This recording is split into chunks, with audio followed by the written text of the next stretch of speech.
അള്ള ഇഷ്ടപ്പെട്ട ഓൻ കഴിച്ചലാവും, ഓൻ രക്ഷപ്പെടും, ഓന്റെ കാര്യം അള്ള ഏറ്റെടുക്കും. അതാണ് കുനൂത്തിൽ നമ്മൾ ദ്വാരക്കണത്. നീ കുറെ ആളെ ഏറ്റെടുത്തിനല്ലോ അല്ലോ, പ്ലീസ് എത്ര കാലം എനിക്കൊന്ന് നന്നാവണമല്ലോ.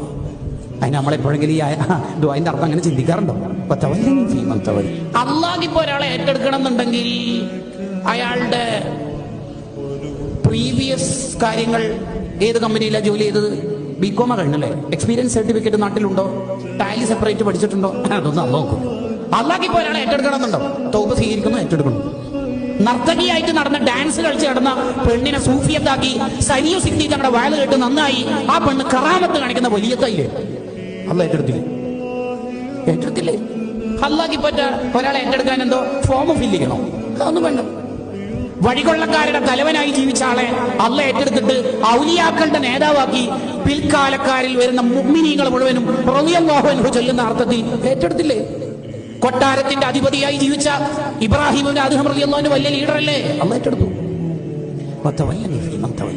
പ്ലീസ് ഏറ്റെടുക്കുക. എത്ര കാലം ഈ ഗ്രൗണ്ട് ഫ്ലോറിൽ തന്നെ ഇങ്ങനെ കുത്തിയിരുന്ന് നിൽക്കുന്നത്? തോപ ചെയ്യും ഒരു മജ്‌ലിസിൽ 2 ദിവസം അതിന്റെ വോൾട്ടേജ് ഉണ്ടാവും, പിന്നെയും പഴയ പൊട്ടൻ